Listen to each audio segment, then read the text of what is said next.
கூப்பிடவே இல்லை, எதுக்குமா அவங்க தெரியாம வீட்டில் கூப்பிட்ற மாதிரி கூப்பிட்டுருவேன். ஆங்கர் கிக்கிக்கு ரொம்ப ரொம்ப நன்றி. எல்லாருக்கும் வணக்கம். ப்ளூ ஸ்டாருக்கு அப்புறம், ப்ளூ ஸ்டாரோட சக்ஸஸ் மீட்க்கு அப்புறம் உங்கள் எல்லாரையும் இன்னைக்கு இங்கே பார்க்கறதுல ரொம்ப சந்தோஷம். அதை விட ஒரு பெரிய சந்தோஷம் என்னென்னா, ஒரு மலையாள படத்துக்காக இங்கே வந்து உங்கள் எல்லாரையும் சந்திக்கிறேன். எனக்கு அது ரொம்ப ரொம்ப சந்தோஷமாக இருக்குது. இங்கே எல்லாருக்குமே தெரியும், என்னோடய கெரியர் ஃபுல்லாக நீங்கள் எல்லாருமே கூட இருந்திருக்கீங்க. என்னோடய முதல் படம் ஆரம்பிச்சு அதுக்கப்புறம் நிறைய விஷயங்கள் என் லைஃப்பில் நடந்துச்சு. I don't want to get into all that. But த்ரூஅவுட்டாக அந்த ப்ராசஸ், அந்த ஜேர்னியில் நீங்கள் எல்லாருமே கூட இருந்திருக்கீங்க. இன்றைக்கி வந்து வெற்றி அப்படிங்கிற ஒரு விஷயம் வந்து நிறைய பெர்ஸ்பெக்டிவில் நிர்ணயிக்கப்படுது.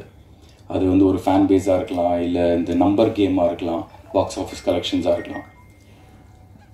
ஆனால் இந்த பாயிண்ட்ஸ் எல்லாமே எதுவுமே இல்லாமல் ஒரு ஒரு நடிகரோ ஒரு டெக்னீஷியனோ அவங்க எந்த அளவுக்கு எஃபர்ட்ஸ் உள்ளே போடுறாங்க, எந்த அளவுக்கு அவங்களோட திறமையை காமிக்கிறாங்க, அதுக்காக மட்டும் வந்து என்றைக்குமே ஒரு ப்ரெஸ்ஸாக ஒரு மீடியாவாக நீங்கள் வந்து ஒரு மிகப்பெரிய சப்போர்ட்டாக நான் மட்டும் இல்லை எல்லாருமே இருந்திருக்கீங்க. ஸோ அதுக்கு முதல்ல ஒரு பெரிய நன்றி சொல்கிறேன். பிகாஸ் எஸ், நான் லான்ச் ஆனது சாந்தனு பாக்யராஜா, மக்கள் என்னை பார்த்தது சாந்தனு பாக்யராஜா. அதுக்கப்புறம் போன என்னோடய ஜேர்னி, நடந்துட்டுருக்கிற என்னோடய ஜேர்னியில் வந்து பத்திரிகை நண்பர்களாக நீங்கள் ஒரு பாயிண்ட்டுக்கு மேலே என்னை வந்து வெறும் சாந்தனுவாக மட்டுமே பார்க்க ஆரம்பிச்சிங்க. நான் போட்டுட்டு இருந்த எஃபர்ட்ஸு, நான் பேக் டு பேக் என்ன ஒரு விஷயம் பண்ணாலும் அது வெற்றியாக இருந்தாலும் இல்லைனாலும் என்னை வந்து ஒரு நடிகராக, ஒரு எஃபர்ட் போடுற ஒரு ஆர்டிஸ்டாக என்னை வந்து பெரிய லெவலில் இன்றைக்குமே நீங்கள் சப்போர்ட் பண்ணிகிட்டே இருந்திருக்கீங்க. அந்த சப்போர்ட் வந்து இன்றைக்கி எங்கே கொண்டு போய் நிறுத்தியிருக்கேன்னா, என்னை ஒரு மலையாளம் படத்தில் ஆஃப்டர் 15 இயர்ஸ் கொண்டு வந்து நான் நிறுத்தியிருக்கு. ஸோ அந்த சப்போர்ட்டுக்கு முதல்ல நான் உங்களுக்கு எல்லாருக்குமே ஒரு மிகப்பெரிய தேங்க்ஸ் சொல்லணும். பிகாஸ் நிறைய படங்கள் பண்ணியிருக்கேன், நிறைய விஷயங்கள் நான் பண்ணியிருக்கேன், சாங்ஸாக இருக்கட்டும், படங்களாக இருக்கட்டும். பட் அதில் அந்த படங்கள் உங்களுக்கெல்லாம் நிறைய பேருக்கு அது பெருசாக ரீச் ஆச்சோ இல்லையோ, தனிப்பட்ட நபராக என்ன வந்து என்னோட ப்ளஸஸ் அண்ட் மைனஸஸ் வந்து அவுட் ஆஃப் கன்சர்ன் மைனஸஸை சொல்லுவீங்க, அவுட் ஆஃப் கன்சர்ன் என்னோட ப்ளஸ் எல்லாத்தையும் எடுத்து சொல்லுவீங்க.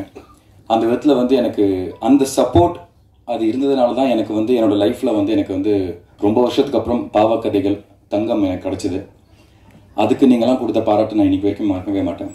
அது முடிஞ்சதுக்கப்புறம் எனக்கு என்னோடய ஃபர்ஸ்ட் தியேட்ரிக்கல் சக்ஸஸ் ப்ளூ ஸ்டாரை நான் நம்புகிறேன். அதுவும் நீங்கள் எல்லாருமே கொடுத்த சப்போர்ட். அந்த படத்தில் நான் ப்ளே பண்ணுற அந்த கதாபாத்திரம் ராஜேஷ், அதுக்கு நீங்களாம் அவ்வளோ சப்போர்ட் பண்ணி அவ்வளோ பாசிட்டிவாக என்னை வந்து எனக்கு சப்போர்ட் பண்ணியிருந்தீங்க. ஸோ இது எல்லாமே தான் காரணம். இது எதுக்கு இப்போ இந்த 2 படங்கள் நான் எடுத்து சொல்கிறேன்னா, ரொம்ப நாள் நான் வந்து ஏஞ்சல் ஜான் ஒரு 15 இயர்ஸ் பேக் பண்ணதுக்கப்புறம் 2-3 ஆஃபர்ஸ் வந்துச்சு எனக்கு மலையாளத்தில். பட் நான் பண்ணணும்னு எதிர்பார்க்குற மாதிரி கேரக்டர்ஸ் எனக்கு கிடைக்கல. ஸோ நான் பண்ணாமல் விட்டுருந்தேன்.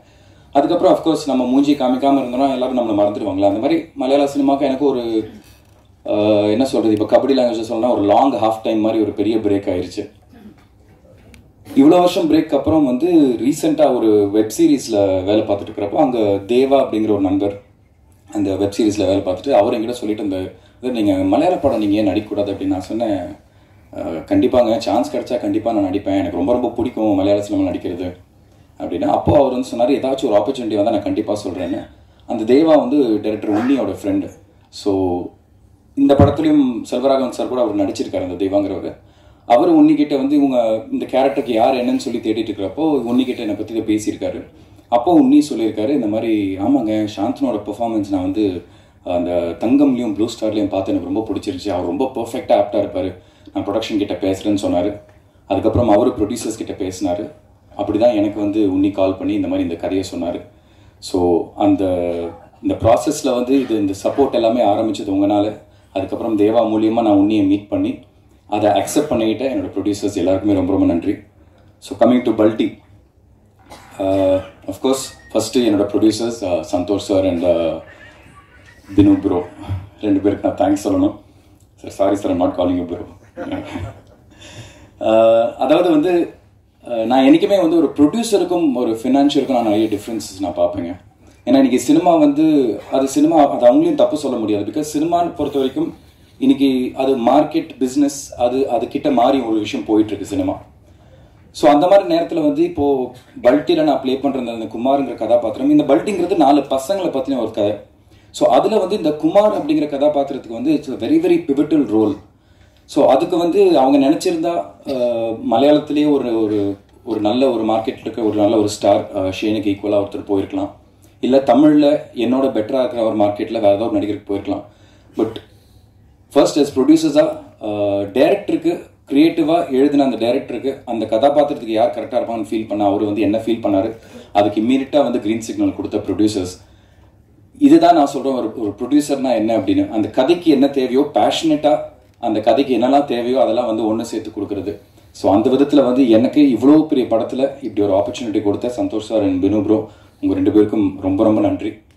அதுக்கப்புறம் அஃப்கோர்ஸ் மை டைரக்டர் உன்னி வந்து என்கிட்ட ஒரு 4 மணி நேரம் கதை சொன்னார்.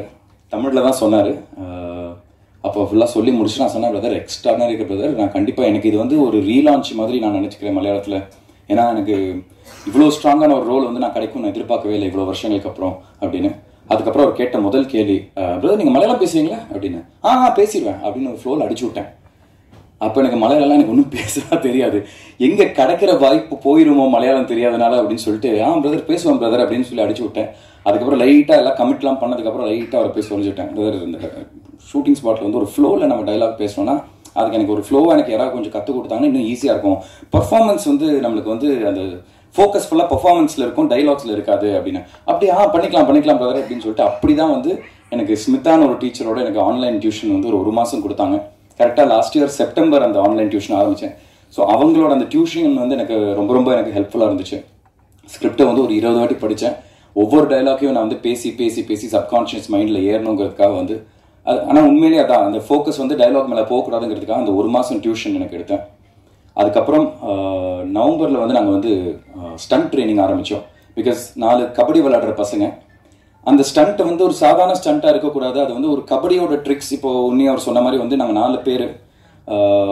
ஷேனோட ஸ்பெஷாலிட்டி வந்து பல்ட்டி, என்னோடது வந்து டேஷ், இன்னும் 2 பசங்க இருக்காங்க. அதில் ஒருத்தருக்கு வந்து ஸ்கார்பியன் கிக்கு, ஒருத்தருக்கு வந்து டுப்கி. இதெல்லாமே வந்து கபடியில் யூஸ் பண்ணுற ட்ரிக்ஸ். ஸோ கபடி விளையாடுற பசங்க எப்படி ஸ்டண்ட் பண்ணுவாங்க, ஒருத்தர் மிஸ் ஆகிறதுக்கும் கபடி விளையாடுற பசங்க மிஸ் ஆனால் என்ன மாதிரி டாக்டிக்ஸ் யூஸ் பண்ணி மிஸ் பண்ணுவாங்க, இந்த ஒரு விஷயம் இருந்துச்சு ஸ்டண்ட் பண்ணுறதுல. ஸோ அதுக்கு வந்து கொச்சினில் போய் ஸ்ராவன் அப்படின்னு ஒரு மாஸ்டரோட ஒரு 15 நாள் வந்து நாங்கள் 4 பேருமே ஸ்டண்ட் ட்ரைனிங் பண்ணோம். அதை முடிச்சுட்டு பாலக்காடில் போய் ஒரு 20 நாள் 25 நாள் morning 3 hours evening 3 hours kabaddi training எடுத்தோம். ரமேஷ் அப்படின்னு ஒரு கோச்சோட, அவர் வந்து அங்கே ஸ்டேட் டீம் கோச். அவர் அங்கே இருக்கிற ஒரிஜினல் கபடி டீம் பிளேயர்ஸ் அவங்களோட சேர்ந்து இந்த ட்ரைனிங் எல்லாமே எடுத்தோம். ஸோ இது ஆல்மோஸ்ட் ஒரு 1.5-2 months ப்ராசஸ். இது எதுக்கு நான் சொல்ல வரேன்னா, இது நாங்கள் இவ்வளோ எஃபர்ட்ஸ் போட்டோம் அப்படிங்கிறதுக்காக மட்டும் இல்லை, இவ்வளோ நடிகர்களுக்கு அந்த கேரக்டருக்கு ப்ரிப்பேர் பண்ணுறதுக்கு ஸ்பேஸ் கொடுத்த ப்ரொடியூசர்ஸ் யாருமே வந்து இவ்வளோ ஸ்பேஸ் கொடுத்து ப்ரிப்பேர் பண்ணுறதுக்கான ஒரு வாய்ப்பு கொடுக்க மாட்டாங்க. அந்தளவுக்கு பேஷனட்டாக இந்த படம் நல்லா வரணுங்கிறதுக்காக எல்லா விஷயங்களும் எங்களுக்கு வந்து கொடுத்து எங்களுக்கு வந்து சப்போர்ட்டிவாக கொடுத்தாங்க. So once again thank you Unni, thank you producer sir. And அதுக்கப்புறம் கூட இருந்த டெக்னீஷியன்ஸ் எல்லாமே உன்னி சொல்லிட்டாரு. Star cast first Selvaraghavan sir வந்து அஃப்கோர்ஸ் யாருமே அவருக்கு ஃபேனாக இல்லாமலாம் இருக்க முடியாது. அவரை பார்த்தோன்னே நான் ஃபஸ்ட்டு அவர்கிட்ட கேட்க ஆரம்பித்ததே அவரோட ஒவ்வொரு படங்கள் பற்றி தான். சார் 1001 இந்த விஷயம் எப்படி பண்ணீங்க சார், இந்த படத்தில் இது எப்படி பண்ணீங்க, இது எதை யோசிச்சு பண்ணீங்க அப்படின்னு சொல்லிட்டு அவர்கிட்ட பேச ஆரம்பிச்சது. அல்ஃபோன்ஸ் புத்திரன் சாரை பார்க்குறப்போ சார் பிரேமம் சார் அப்படின்னு சொல்லிட்டு அதை பற்றி பேச ஆரம்பிச்சது. ஸோ அவங்களோட நடித்த அந்த எக்ஸ்பீரியன்ஸ் எனக்கு லைஃப் லாங் அதை நான் கேரி பண்ணி போயிட்டே இருப்பேன். அதெல்லாம் திருப்பி நடக்குமா திருப்பி கிடைக்குமாங்கிறது தெரியாது. But this will always be very close to my heart. இவங்களோட நடித்ததெல்லாம் பிரீத்தி அயோத்தியில் நம்ம எல்லாருமே பார்த்துருக்கோம், வண்டர்ஃபுல் பர்ஃபார்மர். ஸோ இந்த படத்துலையும் இன்ஃபேக்ட் நான் முதல்ல வந்து அயோத்தியில் வந்து அவங்கள பார்த்துட்டு நான் ஷூட்டிங் ஸ்பாட்டில் தான் பிரீத்தி நான் பார்க்குறேன். அங்கே பார்க்குறப்ப அந்த கெட்டப்லாம் பார்க்குறப்ப எனக்கு அடையாளமே தெரியலைங்க. பிரீத்தி எஸ் ராணின்னு சொன்னீங்க, எங்கே இருக்காங்க அப்படின்னா, உன்னி ப்ரோ இங்கே தான் ப்ரோ இருக்காங்க அப்படின்னாங்க. அந்தளவுக்கு ஒரு சேஞ்ச் ஓவராக அவங்களுக்கு ஒரு டிரான்ஸ்ஃபர்மேஷன் கொடுத்துருந்தாங்க. And she is also perform really well. And then coming to my படி ஷேன் வந்து அப்பா எனக்குமே ஒரு விஷயம் சொல்லுவார், இந்த மாதிரி நம்ம சந்திக்கிற ஒவ்வொருத்தரும் நமக்கு ஒரு ஆசான், அவங்ககிட்ட இருந்து ஒவ்வொரு விஷயம் கற்றுக்கலான்னு. அந்த மாதிரி வந்து ஷேன் ஒரு ஃப்ரெண்டாக இருந்தாலும் ஆஸ் அன் ஆக்டராக அவர் கூட பெர்ஃபார்ம் பண்ணுறப்போ நான் நிறைய விஷயங்கள் கற்றுக்கிட்டேன். சின்ன சின்ன சீக்வன்சஸ் நடக்கும், ஒரு பெரிய கோயில் திருவிழா மாதிரிலாம் நடக்கும். அது நீங்கள் படம் பார்க்கும்போது உங்களுக்கு தெரியும். ஒரு இடத்துல நானும் ஷேனு இன்னும் அந்த 2 பசங்க எல்லாருமே வந்து அந்த திருவிழாக்குள்ளே வேற ஒரு ஆம்பியன்ஸ்லேருந்து அந்த திருவிழாக்குள்ள என்டர் ஆகும். அந்த ஆம்பியன்ஸில் ஃபர்ஸ்ட் இருந்த ஆம்பியன்ஸோட மூடு வேறு, திருவிழாக்குள்ளே என்டர் ஆகும் போது இருக்கிற மூடு வேறு. அந்த திருவிழாவோட ஆம்பியன்ஸ்குள்ளே என்ட்ரு ஆனோடனே அவரோட ஃபேஷியலாக வேற ஒரு விஷயத்தை உள்ளே கொண்டு வந்தார்.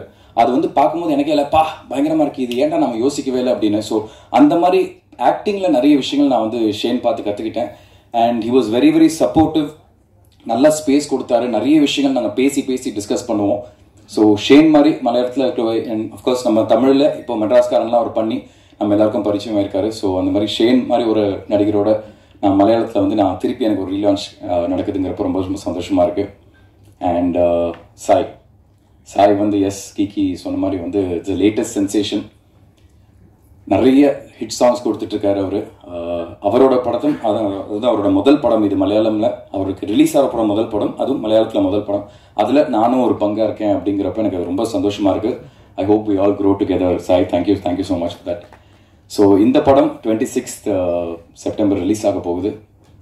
எப்படி நீங்கள் எல்லாருமே ஒரு தமிழ் படத்துக்கு இங்கே இருக்கிற ப்ரெஸ் மீடியா எவ்வளோ சப்போர்ட் கொடுப்பீங்களோ அதே மாதிரி இந்த டீமுக்கும் அவங்களோட சார்பாக நான் கேட்குறேன். நம்ம எல்லாரையும் நம்பி வந்திருக்காங்க. நாங்கள் ஒரு நல்ல கண்டென்ட் பண்ணியிருக்கோங்கிறத நம்புகிறோம். அது உங்களுக்கு பிடிச்சிருந்தா தயவு செஞ்சு சப்போர்ட் பண்ணுங்கள். Bala sir, sorry I forgot to mention, Tamil dubbing director. நான் இன்ஃபேக்ட் தமிழ் டப்பிங் வந்து நான் போய் இன்னொன்று மலையாளத்தில் நான் தான் ஃபுல்லாக டப் பண்ணேன். அது வந்து என்ன ஒரு 3 தடவை பண்ண வச்சார். ஃபுல் படத்தை நான் 3 தடவை டப்பிங் பண்ணேன். ஃபர்ஸ்ட் டைம் என்னை கொச்சின் கூப்பிட்டு பிரதர் பேசிடலாம் பிரதர் அப்படின்னு சொல்லிட்டு ஒரு 3 நாள் ஃபுல்லாக பேசி எனக்கே பயங்கர கான்ஃபிடன்ஸ். பரவாயில்லையே 3 நாளில் ஒரு மலையாள படம் பேசி முடிச்சிட்டோமே அப்படின்னு.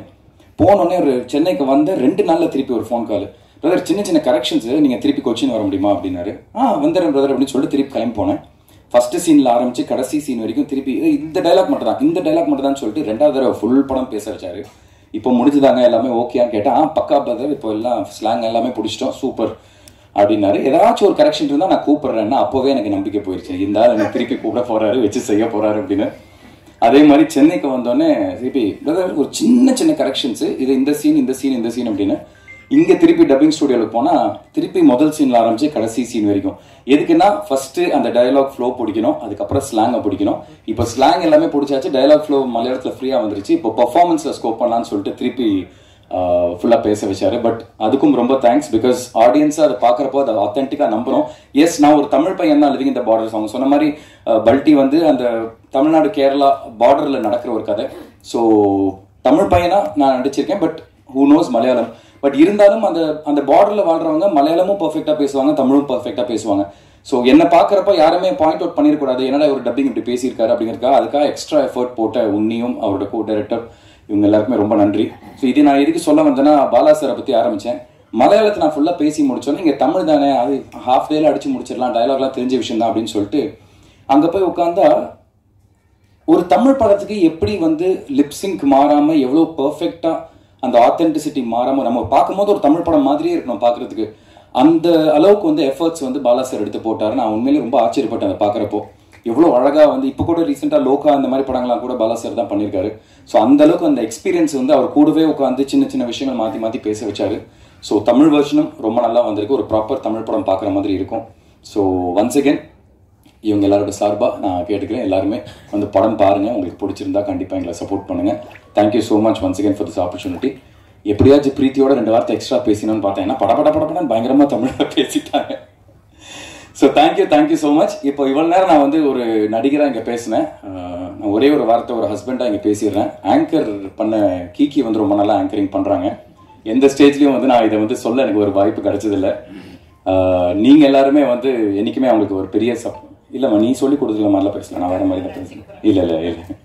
ஸோ என்றைக்குமே வந்து அவங்களுக்கு ஒரு பெரிய சப்போர்ட்டிவாக நீங்கள் இருந்திருக்கீங்க. So thank you so much. Please do continue supporting us. ரொம்ப நன்றி.